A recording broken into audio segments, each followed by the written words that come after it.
Bonjour, bonsoir, j'espère que vous allez bien. Je suis content de vous retrouver pour un nouveau direct. On parle aujourd'hui d'omoplates, de la région des omoplates, qui génèrent souvent d'ailleurs des tensions musculaires, de la douleur, de la fatigue. Aussi, souvenez-vous que les conseils d'aujourd'hui ne remplacent pas ceux d'un professionnel de la santé, encore moins un examen ou une évaluation d'un professionnel de la santé.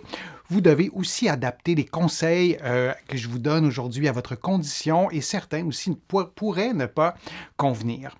Vous allez trouver beaucoup des conseils, des exercices que je vous donnerai aujourd'hui dans mon livre 99 façons de soulager les douleurs au dos et au cou et aussi va prendre l'air, tout sur le pouvoir exceptionnel de la respiration. Parlons de l'omoplate.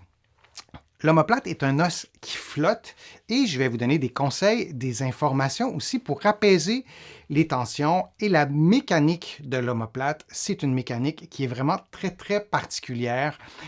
Et j'aime bien la comparer, vous voyez en filigrane ce bateau qui bouge, donc qui est attaché au quai de toute évidence, mais le reste du bateau bouge. Alors si vous avez des tensions aux omoplates, si vous avez une capsulite, une tendinopathie, donc à l'épaule, et vous avez des douleurs entre les omoplates, vous avez des douleurs au cou, et avec des douleurs au cou qui se prolongent, vous avez une irradiation entre les omoplates. Alors, les prochaines informations que je vais vous donner, les conseils que je vais vous donner, ça sera probablement intéressant pour vous, pour pouvoir bien soulager la douleur et de se souvenir que c'est un os qui flotte, qui est attaché à un endroit précis, mais qui est relativement libre de ses mouvements. Vous allez voir que c'est intéressant de le savoir pour bien faire les exercices. Vous faites peut-être déjà des exercices et de savoir, d'avoir cet élément-là vous permettra de mieux comprendre. Alors, vous voyez l'omoplate, on a l'angle supérieur et on a l'angle inférieur, on a l'épine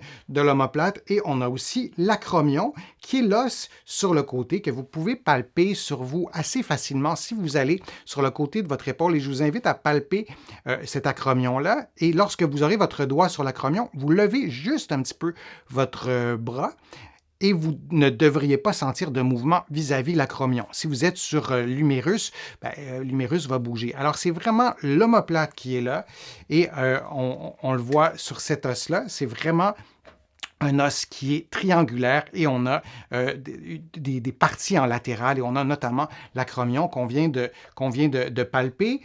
Je ne vous parlerai pas beaucoup de fractures de l'omoplate, mais je voulais vous lire cette statistique-là pour vous donner une idée, parce que c'est souvent une question qui m'est posée lorsqu'on a des douleurs dans ce coin-là. Sur 1730 patients qui ont été admis à un centre de traumatologie, donc des gens qui avaient des blessures multiples, pour la plupart qui avaient eu des accidents de voiture, par exemple, qui avaient fait une chute et qui s'étaient blessés. Donc, dans ces centres de traumatologie-là, il n'y avait que 2,3% qui avaient des personnes qui avaient une fracture de l'omoplate. Alors, c'est relativement peu fréquent, et pour préciser, on ne parle pas de 2,3% de la population, on parle de 2,3% de personnes qui avaient des blessures quand même assez graves. Alors, c'est une petite proportion d'entre elles qui avaient une fracture à l'omoplate. Moi, dans ma pratique, je n'ai jamais traité de patients qui avaient une fracture à l'omoplate. C'est pas quelque chose qui est vraiment très, très fréquent. Par contre, les tensions à l'omoplate, les problèmes d'épaule, de cou, même de bas du dos, comme je vous le disais, qui génèrent des problèmes d'omoplate, ça, c'est vraiment très, très, très fréquent. Il y a une proportion très élevée de nos patients qui nous consultent pour les problèmes que je viens d'énumérer, qui ont des douleurs, qui ont un problème avec les muscles de l'omoplate, des tensions ou de la douleur. Je n'entrerai pas dans les détails anatomiques, mais vous voyez les ligaments qui sont là. Les ligaments relient les os entre eux. Ce sont des bandes fibreuses qui stabilisent l'épaule, qui stabilisent l'épaule sur l'omoplate. Et quand je vous disais qu'il y a un point d'attache, c'est vraiment au niveau de l'épaule. Alors, si je vous remontre l'illustration, vous allez peut-être mieux voir comme ça. Vous voyez bien que le point d'attache est à cet endroit-là et du côté du bord externe de l'omoplate, il n'y a pas de ligament. Il y a des muscles qui permettent de pouvoir bouger, stabiliser l'épaule, mais le point d'attache, c'est vraiment à l'épaule, c'est vraiment à cette région-ci. Donc, lorsqu'on fait des exercices, on doit absolument s'en souvenir. Lorsqu'on fait des automassages, on doit absolument tenir compte de cette particularité-là. Et si on pense aux ligaments, vous allez voir, j'ai pointé la capsule qui est l'enveloppe de l'épaule. Si vous avez une capsulite, ben, là aussi, on a cette région-là qui sera de toute évidence raide, qui sera de toute évidence inflammée. Alors, on aura une mobilité très réduite et on aura probablement une mobilité qui est même accrue de l'autre côté de l'omoplate, du côté du bord externe de l'omoplate. Alors, si on ne pense pas à cette région-là, on fera peut-être nos exercices de la mauvaise façon et ça changera tout de se concentrer, de bien les faire pour que l'omoplate que vous voyez soit stabilisé près de l'épaule, comme vous avez vu avec les ligaments, mais en faisant les exercices de la bonne façon pour que le bord externe soit bien stabilisé. Et tout ça est en 3 dimensions, on ne l'oublie pas. Et il y a aussi par-dessus tout ça, il y a des muscles. Vous voyez à la droite de l'illustration, ce sont des muscles qui sont un peu plus en profondeur.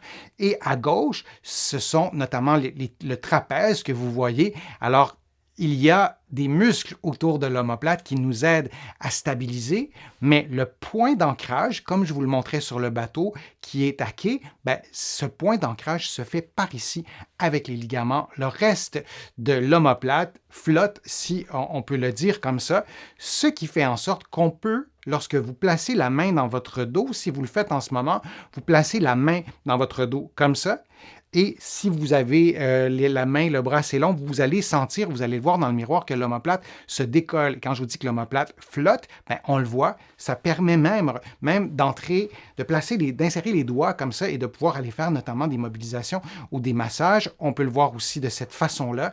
Et lorsqu'on palpe avec les pouces ou lorsqu'on fait une intervention thérapeutique de cet ordre-là, ben, on va non seulement toucher à la peau, mais toucher aussi aux muscles. Alors, des conseils qui sont liés à cette particularité anatomique. Je vous en donne quelques-uns. D'abord, il faut absolument connaître les mouvements de l'omoplate. On va les faire ensemble et vous pourrez aussi les refaire comme exercice. Et lorsque on fera ces mouvements ensemble dans quelques secondes, ben, vous allez voir les épaules, mais on bouge aussi l'omoplate. Alors, on peut déplacer l'omoplate, disons, vers l'avant. Donc, vous enroulez les épaules. C'est une façon de bouger. Vous allez faire le mouvement inverse. Vous allez reculer les épaules. Et donc, l'omoplate ira aussi vers l'arrière et vous revenez en position neutre. Et ce mouvement vers l'arrière, on ne le fait pas vraiment très souvent d'emblée dans la vie de tous les jours parce que tout nous porte. La plupart de nos activités se font avec des écrans, se font pendant qu'on parle à quelqu'un, donc notre attention est portée vers l'avant. Alors les épaules vont davantage s'enrouler. L'autre mouvement des omoplates, on va lever donc les épaules et les omoplates ou on va descendre les omoplates. Et là encore, on fait beaucoup plus souvent ce mouvement-là que le mouvement vers le bas. Et si pour vous, ce n'est pas intuitif de faire le mouvement vers le bas, placez vos mains vers l'arrière comme ça, en tenant par exemple vos mains ensemble et vous allez tirer doucement, gentiment vers le bas pour descendre les omoplates. Et en faisant ça, vous devinez que vous aurez aussi un mouvement d'ouverture. Alors, on a le mouvement vers le haut, vers le bas, vers l'avant, vers l'arrière. Quel est l'autre groupe de mouvements qu'on a avec l'omoplate? Et ça, c'est intéressant aussi de s'en souvenir parce que dans plusieurs exercices, on fait ce mouvement-là et on doit se souvenir que l'omoplate bouge dans ce plan-là. Donc, on a vers le haut, vers le bas, vers l'avant, vers l'arrière. L'autre mouvement, c'est sur le côté, lorsque vous levez les bras vers le haut, vers l'angle de 90 degrés. Alors, vous avez les deux omoplates qui vont basculer, qui vont faire un mouvement d'abduction, pour le dire comme ça. Et il y a un certain rythme à suivre, le rythme scapulo-huméral. Donc, les mouvements Ici, au Québec, on fait l'ange dans la neige, on se couche sur le dos et on bouge les bras et les pieds comme ça. Ça trace une forme d'ange dans la neige, mais c'est vraiment le mouvement qui mobilise les omoplates dans une position différente, dans un mouvement différent des mouvements que je vous ai montrés. Alors ça, c'est important de se souvenir des mouvements de l'omoplate, en exercice. Les mouvements que je viens de vous montrer, vous pouvez les faire en exercice, mais aussi pour pouvoir déceler des petites tricheries parfois. Lorsqu'on veut faire un mouvement, on ne voudrait pas en faire un autre. Deuxième conseil, se souvenir que la tête, les bras et le thorax forment un tout. Si vous avez une douleur au cou, si vous avez une douleur aux épaules, si vous avez un autre problème principal qui cause des tensions entre les omoplates, bien, lorsque vous faites vos exercices, vous devez maintenir relativement immobile la tête, les épaules, le reste du thorax. Et si on a une raideur en quelque part, par exemple, j'ai une raideur à l'épaule, disons que j'ai une capsulite, comme si mon épaule était gelée, et lorsque je fais les mouvements, je bouge la tête ou je lève le thorax ou je bouge une autre partie de mon corps. En général, c'est les deux que je vous ai montrés. Si je suis debout, je pourrais cambrer le dos.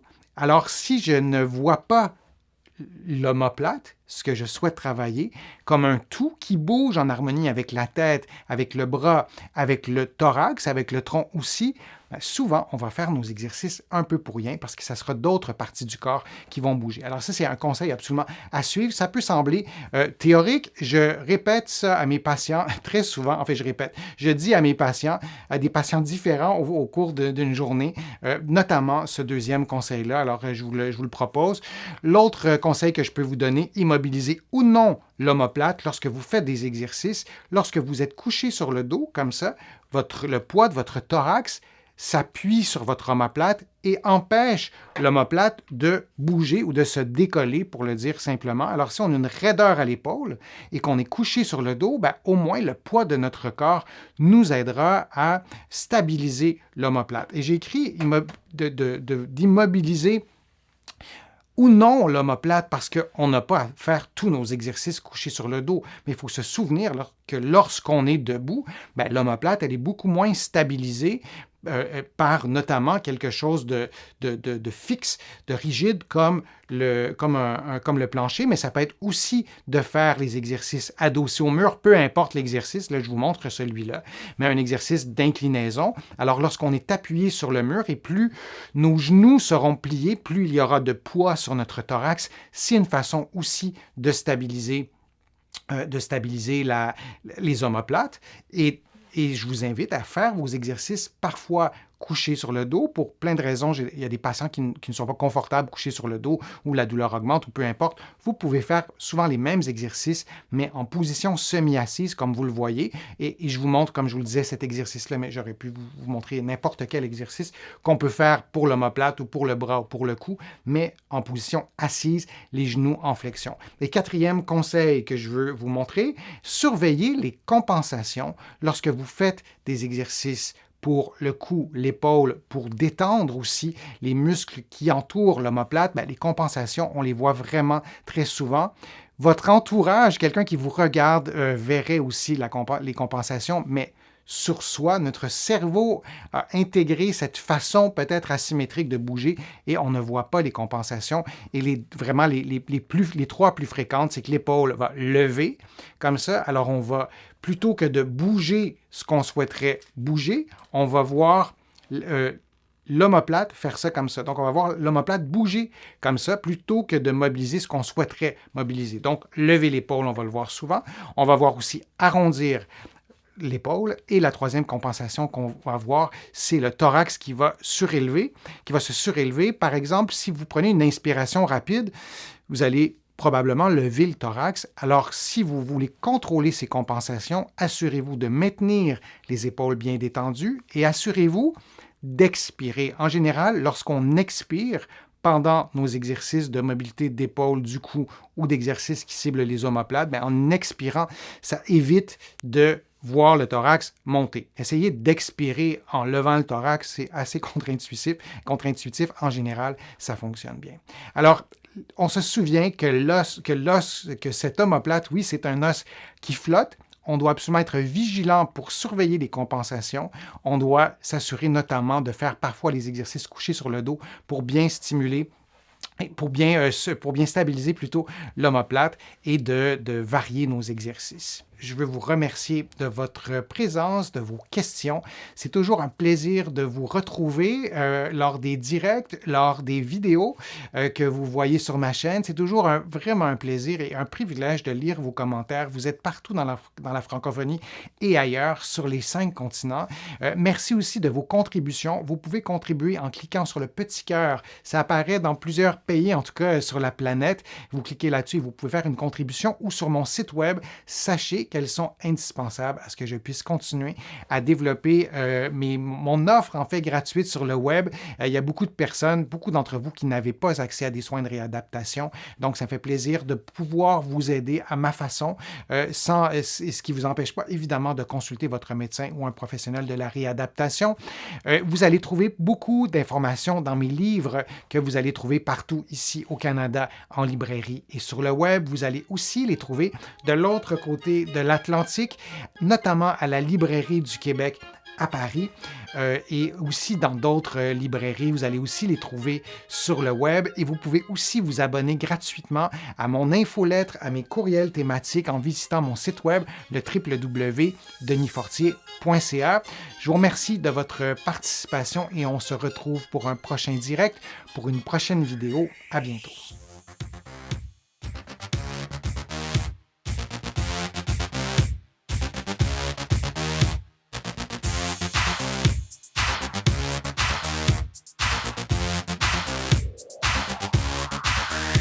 Shh.